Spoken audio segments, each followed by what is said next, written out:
He pulled a stranger from a burning car and lost everything because of it. His boss fired him the very next morning, calling him a liability. He had no idea that the woman he saved was about to walk into his old office and buy the entire company. What happened next would change his life forever, and it started with one choice made in the middle of a rainy highway, when he could have just driven past. Before we get into this story, if you believe kindness still has the power to change lives, hit that subscribe button and give this video a like. Drop a comment and let us know where you're watching from. This channel is called Kindness Waves, and every single day we bring you real stories about ordinary people who chose to be kind when it mattered most. Now let's begin. Daniel Reyes had learned a long time ago that life did not owe him anything easy.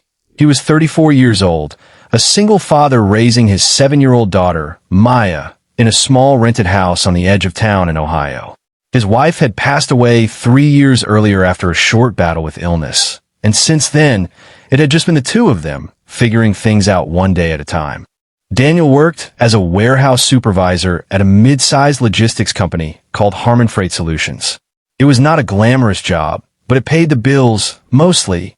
Rent, groceries, Maya's school supplies, the occasional new pair of shoes when her old ones got too small. He worked long hours, sometimes doubles, just to keep a little cushion in the bank account in case something went wrong. Something always seemed to go wrong eventually, but Daniel had a way of absorbing the blows and getting back up because Maya needed him to. On a Tuesday evening in late October, Daniel was driving home from a closing shift. Rain was falling steady and cold, the kind of rain that turns headlights into blurry halos and makes every driver a little more nervous than usual. He was tired, the kind of tired that settles into your bones after a 12-hour shift, and all he wanted was to get home, kiss his daughter goodnight, and collapse into bed. That was when he saw it. Up ahead, on a curve along the 2-lane county road, a car had spun off the pavement and flipped onto its side in the ditch. Steam or smoke, he could not tell which in the dark, was rising from under the hood. The rain made everything worse, hissing against the hot metal, making the road slick and treacherous. Daniel's first instinct, the human instinct, was to stop. But there was a second voice in his head too, the tired voice, the voice that reminded him he had a daughter waiting for him, that he could not afford to be late, that someone else would surely stop, that this was not his responsibility. For just a moment, that voice was loud. And then he thought about what kind of man he wanted Maya to grow up believing her father was. He pulled over. He ran through the rain toward the wreck, his shoes filling with water, his heart hammering. Inside the overturned car, he could see a woman, maybe in her 50s, hanging sideways in her seatbelt, blood on her forehead, dazed but conscious. The smell of gasoline was sharp in the air. Daniel did not think about the danger. He thought about the fact that a person was trapped and needed help right now. He tried the door, but it was jammed shut from the crash. He could hear the woman's breathing, panicked and shallow. He shouted to her that he was going to get her out, that she needed to stay calm. He looked around desperately and spotted a tire iron that had been thrown from the trunk during the crash, lying in the mud a few feet away. He grabbed it and used it to break the back window, carefully clearing away the glass with his jacket wrapped around his hand so he would not cut himself worse than necessary. It took him almost 4 full minutes, though it felt like an hour, to get the seatbelt cut away using a small pocket knife he kept in his glove box, and to pull the woman gently through the broken window. He half carried, half dragged her away from the vehicle, up the embankment, just as a faint crackling sound came from under the hood. They did not wait to see if it caught fire. He got her to solid ground, laid her down as gently as he could, called 911, and stayed with her, talking to her, keeping her awake and calm, until the sirens finally cut through the rain. Her name, he would learn later, was Eleanor Whitfield. She had a mild concussion, a fractured wrist, and cuts that would heal within weeks. But she would tell people afterward that if Daniel Reyes had driven past that night, the outcome would have been very different. The gas smell, the position of the car, the rising water in the ditch, all of it pointed to a situation that was getting worse by the minute. Daniel did not think of himself as a hero. He got back in his car, soaked to the bone, shivering, and drove the rest of the way home. He did not even give the paramedics his last name at first. He just wanted to get back to Maya, who was staying with a neighbor and would be worried. He told her a simple version of the story that night, that he had helped someone who was in an accident, and she hugged him so tightly around the neck that he almost cried, not from the ache in his arms from pulling Eleanor free, but from the simple warmth of his daughter's relief. He never expected anything to come of it. He assumed it was just one of those nights that would fade into memory, a story he might tell Maya when she was older about the night her father stopped to help a stranger in the rain. But 2 days later, everything at work changed, and not for the better. Harmon Freight Solutions had been struggling financially for almost a year. Daniel had heard the rumors, the tense meetings behind closed doors, the whispers about budget cuts. What he had not expected was that his own name would come up on the list. On Thursday morning, he was called into his manager's office and told, without much ceremony, that his position was being eliminated as part of a restructuring plan. They cited performance metrics that did not match his years of strong reviews, and a phrase that stung more than anything else: not the right fit moving forward. Daniel walked out of that office in a fog. He had given that company 6 years of his life. He had trained new hires, covered other people's shifts without complaint, never once called in sick, even when he probably should have. And now he was standing in the parking lot with a small cardboard box of his belongings, wondering how he was going to explain this to Maya, wondering how he was going to make next month's rent. He sat in his car for a long time that afternoon before he could bring himself to drive home. He did not tell Maya right away. He told her he had a few days off, and he spent that time quietly applying to every job he could find, refreshing his resume, trying to keep the panic out of his voice when he called his landlord to ask about a possible short extension on rent. Meanwhile, across town, Eleanor Whitfield was recovering at home, her wrist in a cast, her mind replaying the accident again and again. She kept thinking about the man who had stopped for her, who had broken a window with his bare hands wrapped in a jacket, who had stayed with her in the freezing rain until help arrived and never once asked for anything in return. She realized, with a kind of quiet shame, that she had never even gotten his last name. She only knew what the paramedics had written down for what she managed to tell them: a first name, Daniel, and a rough description. What Daniel did not know, what almost no one at Harmon Freight Solutions knew yet, was that Eleanor Whitfield was not simply a woman who had been driving home from a doctor's appointment that night. Eleanor was the founder and majority shareholder of a much larger logistics and distribution company, one that had, for the past several months, been in advanced talks to acquire smaller regional companies as part of an expansion plan. Harmon Freight Solutions, the very company that had just let Daniel go, was one of the companies on her list. Eleanor spent the days after the accident doing 2 things. First, she quietly hired a private investigator, not out of suspicion, but out of gratitude, to track down the man who had saved her life so she could properly thank him.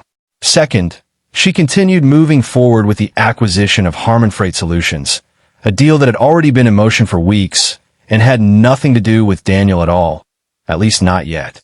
It took about 10 days for the investigator to piece together enough information, matching the location of the accident, local news mentions of a Good Samaritan, and a partial license plate description, to identify Daniel Reyes.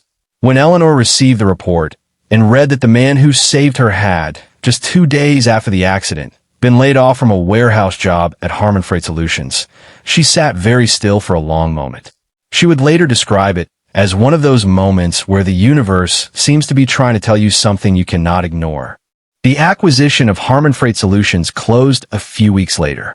Eleanor became the new owner of the company, and one of her very first actions, before she even finished walking through the warehouse floor for the first time as its owner, was to ask for the personnel file of a former employee named Daniel Reyes.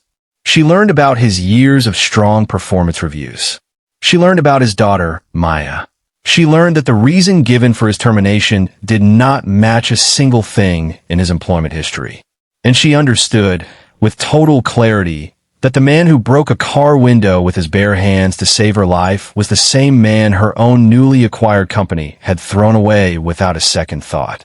Eleanor asked her assistant to arrange a meeting, though she did not tell Daniel who had requested it or why.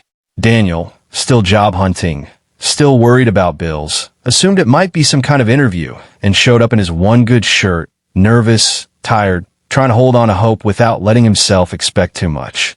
When he walked into the conference room and saw Eleanor Whitfield sitting at the head of the table, her wrist still in a light brace, he froze in the doorway. For a moment, neither of them said anything. Then Eleanor stood up, walked around the table, and simply said, "Hello again, Daniel. I finally get to say thank you properly." Daniel was stunned into silence as she explained everything. The accident, the investigation, the acquisition, the termination he never should have received. Eleanor told him plainly that she did not believe in coincidences that large, that some things happen for a reason, and that she wanted to make things right, not as charity, but because he deserved it. She reinstated him immediately, not to his old position, but to a newly created role overseeing warehouse operations and safety training across the company's expanding locations, with a salary that finally gave him breathing room, real breathing room, for the first time in years. She also personally arranged for a portion of Maya's future education expenses to be set aside, not as a handout, but as what she called a simple thank you between two people whose lives had crossed on a rainy night for a reason. Daniel tried to tell her that he did not do it for a reward, that he would have stopped for anyone that night. Eleanor smiled and told him that was exactly why he deserved one. Word of what happened spread through the company quickly, and then beyond it, through local news, through social media, through the kind of story that people cannot help but share because it reminds them that decency still exists in the world. But for Daniel, the real reward was not the new title or the paycheck. It was walking into his daughter's room that night and telling her the whole truth this time, not the simple version, the entire story, and watching her face light up with the kind of pride that no amount of money could ever buy. Maya asked him if he was scared that night on the highway. Daniel thought about it honestly before answering. He told her that yes, part of him was scared, scared of being late, scared of the danger, scared of what could go wrong. But he told her that being scared and doing the right thing anyway, that was what mattered. That fear does not disappear when you choose kindness. You simply choose not to let it be the thing that decides who you are. This story spread, not because a rich woman rewarded a poor man, though that part certainly makes for a good headline. It spread because it reminded so many people of a simple truth we sometimes forget in our busy, hurried lives, that kindness is rarely convenient.